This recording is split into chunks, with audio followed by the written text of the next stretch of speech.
Chapter 5. The morning breeze fluttered the curtains as I lay underneath the blankets. Today was one of those days where I couldn't seem to get out of bed. I curled into myself, draping the thin cotton sheet over my head, the world around me becoming white like the stillness of snow. Caleb, look, it's snow. I placed his mittened hand in the deep white powder, watching as his eyes grew wide with wonder. Evergreens tower above us, the mountains whispering silent secrets, tucked away within the folds of winter's sleep. He tumbled onto the soft ground with an exalted smile, his giggles like light dancing against my heart. Can we live here forever, Mommy? A soft rap on the door startled me, and I pulled the sheet from my face, debating whether I should answer. With a reluctant sigh, I tossed the covers back and forced myself out of bed. Shuffling over to the door, I opened it to find Peter standing there.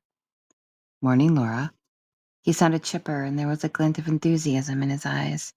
I'm thinking today would be a good day to teach you how to ride a horse. A part of me just wanted to crawl back into bed. A dull ache pressed against the back of my head, and I realized I may have drunk too much wine the night before. I furrowed my brow. Can you give me a minute? Peter tilted his head, a look of concern flickering across his face. Rough night? I sighed. Something like that. Well, I guess I came at a perfect time then. Nothing like writing to get you out of a funk. A smile tugged at the corners of his lips. Tell you what, why don't you meet me in the barn in an hour? I found Peter standing in the barn, adjusting the saddle on Penny with a long length of rope coiled over his shoulder. He turned when he heard me approach. You ready? Yes, let's do this.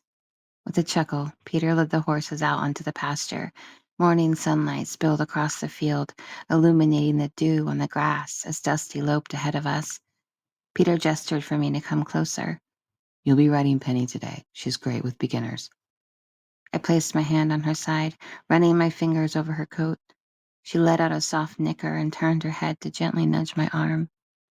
Hey there, sweetie, I cooed, looking into her gentle brown eyes. Peter spoke from behind. We're going to start with a mount. You want to place your left foot into the stirrup and grab hold of the pommel of the saddle with your right hand. The pommel? Peter's hand reached out and felt around until he took hold of the leather rise in front of the saddle. This right here. Okay, got it. I took a deep breath and placed my foot in the stirrups. Penny shifted her weight slightly, causing me to momentarily lose my footing. Peter's hands landed on my waist, steadying me, his touch causing my pulse to suddenly accelerate. He was close enough that his breath grazed delicately against the back of my neck as he spoke. I got you. I'm going to give you a boost up, okay? Peter lifted me up as I threw my other leg over and perched atop the saddle, grasping the pommel with both hands. Are you settled in? Yes. I took a deep breath, acclimating to the feel of Penny beneath me. I want you to get used to her movements for a bit. Then, when you're ready, you can grab onto the reins lightly for support. As Peter spoke, he began to thread the rope from around his shoulder onto Penny's halter. My legs gripped tightly against Penny, causing her to sidestep for a moment, and Peter's hand rested on her neck, his touch stilling her movements. I'll be guiding you here, so just sit back and try to relax. Horses are very sensitive to our body language. If you tense up, it'll give Penny conflicting messages. Shifting myself more comfortably onto the saddle, I felt the power of Penny's muscles flexing beneath my thighs. I reached over and grabbed the reins, careful not to tug on them. Okay, I have the reins. Great, we're going to start moving now. Peter began to walk slowly in front of Penny, guiding her with the rope. My body tilted awkwardly to the side as I tried to adjust myself to her undulating stride. The first thing when learning to ride a horse is settling into the gait. Peter's voice was soft as he walked the horse to the pasture. You need to learn to match the movements of the horse so you don't get bounced around. This can be tricky at first, but the secret is in letting go and allowing the horse to move for you. In time, you'll find a rhythm together. I closed my eyes and let myself sink into the movement of Penny beneath me. Eventually, I fell into a relaxed sway, and a large smile spread across my face. I think I got it, Peter. I called down to him excitedly. That's good. It appears you may be a natural, Laura. He let out a soft whistle, and Spirit appeared alongside us. Without breaking Penny's leisurely stride, Peter mounted the black horse in one fluid motion, his hand on the rope, tethering us together. How did you do that? I asked incredulously. He turned his head in my direction, shooting me a sly grin. Years of practice. Peter settled into a trot beside me as we made our way around the perimeter of the pasture.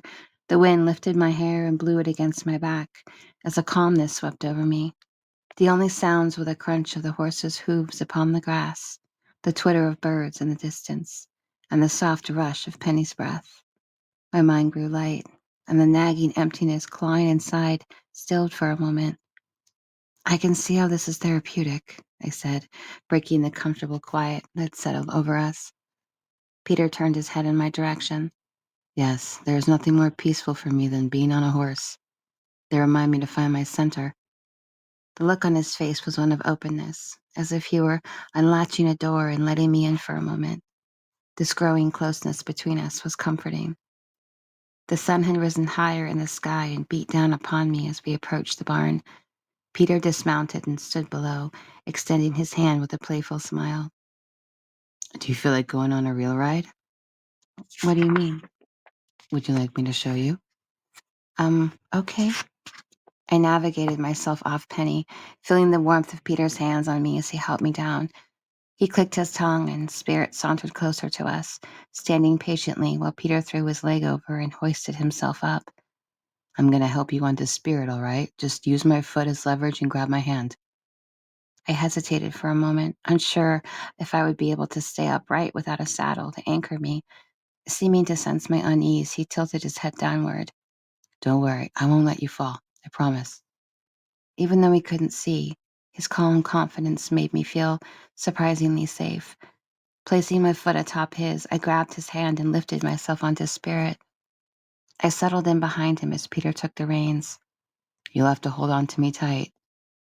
Tentatively, I wrapped my arms around his waist, breathing in his earthy scent. The feel of him so close caused a flicker of heat to sweep through me. Are you ready? I think so. Spirit began to move at a gentle trot, forcing me to slide closer to Peter, my hands tightly curling around the well-defined muscles of his abdomen. Just try to move with me, Peter instructed as we lurched forward, gradually picking up speed as Spirit's trot turned into a steady gallop. My heart leapt, hammering in my chest, as the pounding of Spirit's hooves against the ground surged through my body like a drumbeat. The wind whipped loudly in my ears and brought tears to my eyes. I clung tightly to Peter, elation coursing through my veins as the pasture flowed by us in a dreamlike blur of weightlessness. I closed my eyes, the sheer velocity liberating me, and for one brief moment, I felt so alive. We slowed as we approached the barn once more, easing back into a trot before coming to a full stop. I was breathing hard as Peter dismounted and placed his hands on either side of my waist, guiding me back down to the ground. Oh my God, that was amazing. My words came out in a breathless pant. I thought you'd like that, he grinned. I'd take you as fast as Spirit usually likes to go, but it's the closest thing to flying you'll ever feel without leaving the ground. My body hummed with adrenaline as I followed him back into the barn. I stood in the doorway and watched as he efficiently moved around the horses, removing Penny's saddle and bridle and placing them on hooks beside the stalls. Would you like to help me brush the horses? Sure. I watched as he moved to a small table in the far corner of the barn and felt around for the two brushes sitting there. Retrieving them, he held one out for me to take. Why do we brush them like this? I asked as I walked over to where Penny stood beside her stall. Well, it's important to always brush them down after a run. It removes all the sweat and debris that can irritate their skin and helps keep their coat healthy. Peter ran his brush down Spirit in long, gentle strokes as he spoke. And it also feels good. Oh, really? I looked over at Penny, who was swishing her tail back and forth as I moved the bristles down the length of her back. Yep, it's like a relaxing massage for them. I observed Peter for a moment. There was a deep tenderness there in the way he spoke and interacted with horses. John had never been too fond of animals. Our dog, Zeke, was only a reluctant compromise gifted to me on my birthday. So I was going to light up the barbecue tonight. Would you care to join? Peter's voice stirred me from my thoughts. For dinner? A faint smile played upon his lips as his voice became low and vaguely intimate. Yes, for dinner. My skin prickled with warmth as I ran the brush through Penny's mane. His invitation felt cloaked in something beyond a friendly offer, but I wasn't quite sure he was so hard to read sometimes.